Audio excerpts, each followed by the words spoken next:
Hi, I'm Greg Wells. I'm the music producer for Wicked, and we are in my mix studio, and I want to rip apart this production of Defying Gravity, one of the best songs I've ever heard in my life. It's truly the honor of my crazy career to get to work on this musical and this song so intimately. Let's get into it. I want to show you what's going on.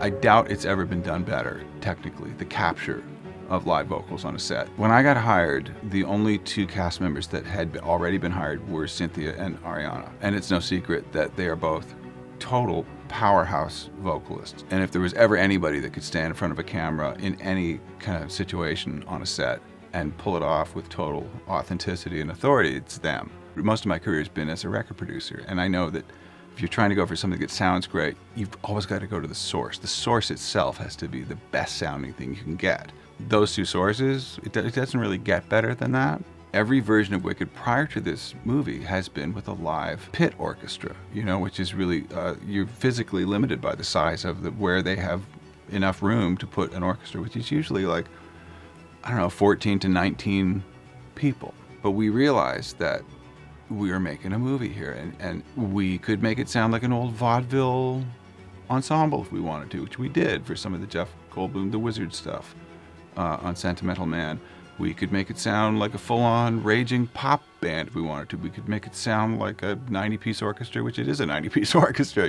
We can't jam that into the physical space of a pit orchestra. So Defying Gravity, this song just speaks to me. And I remember just screaming at the monitor watching, I'm going to cry talking about screaming watching Cynthia. And I'm crashing on guitars. I think I had 10 tracks of Marshall Les Pauls, and I'm drumming and everything. I'm just so into what her performance in it just killed me. And then I just started polishing it, and then there's certain sections, the really intense sections, especially when she's it's me, and then it goes from there to the end. I spent weeks on those sections. To my knowledge, the changes to Defying Gravity came from John M. Chu, and he wanted to kind of expand and deepen the narrative, which you're able to do in a movie. I think it does make the ending far more impactful.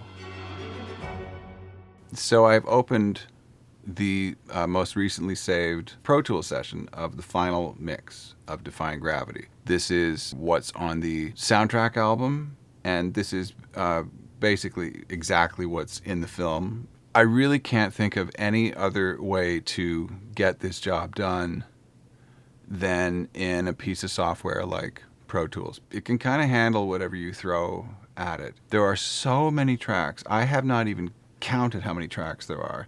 We were recording an 80 to 90 piece orchestra depending on the piece. And me, I'm the rhythm section. I'm playing most of the keyboards with Dominic Emendem and Stephen Aremus, and I'm playing all the guitars, I'm playing all the bass guitar, and I'm playing all the drums. Whatever I felt it was going to help kind of convey the oomph or the delicacy or the wallop in the face or whatever it was I wanted to have coming through the speakers. Sometimes less was more, sometimes more was more.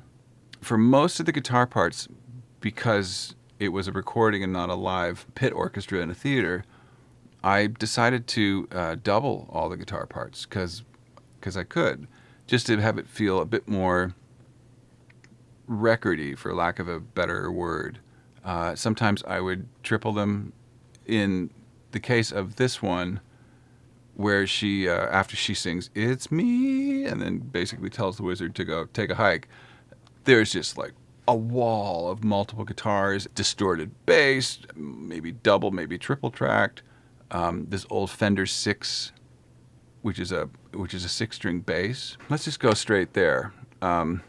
This is the section I'm talking about.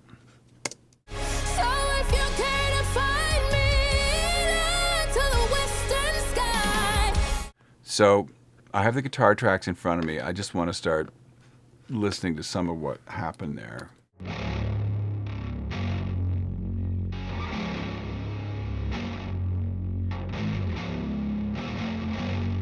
That's the Fender 6.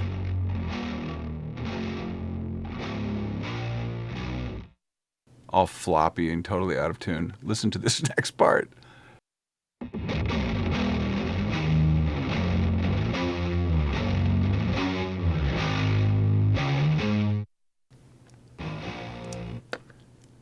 Insanity. What are all the guitars doing here? I'll just solo all of them.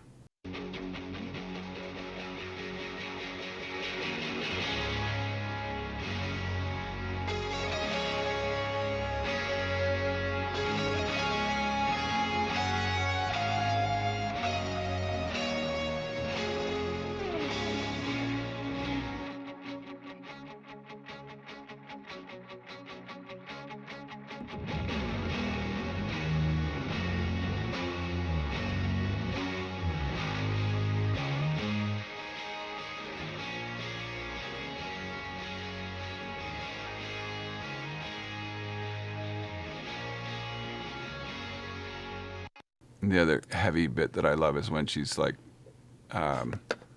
this bit here.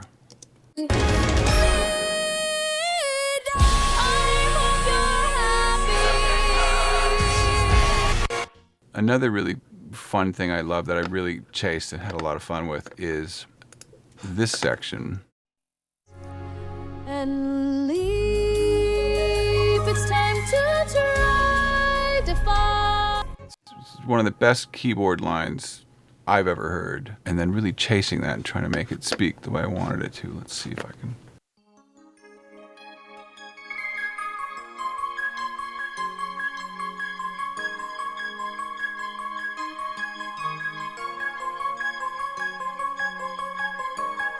Right.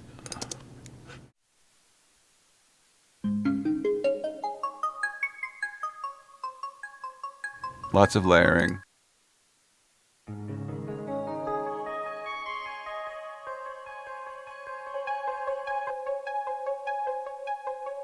Reminds me of Here Comes the Rain Again by Eurythmics. So those guys together sound like this.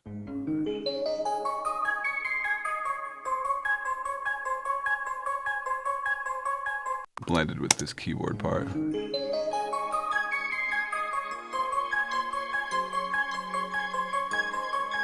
Blended with the main piano.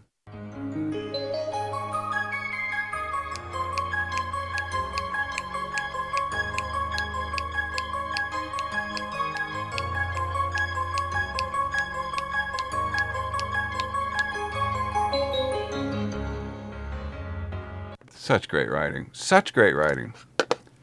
Stephen Schwartz is something else. As we get deeper into it, every time that chorus comes with I think this chorus is sung 3 times, and it's the first time it sounds like that, where it's very light. And leave, it's time to try defying gravity. The second time it's like a halftime feel. With you and I defying gravity. And then the next time you hear it, it's that full-on craziness.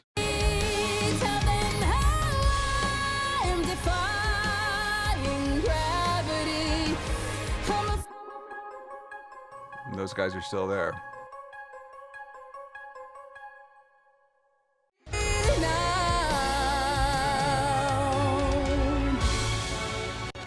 So on Cynthia's vocal,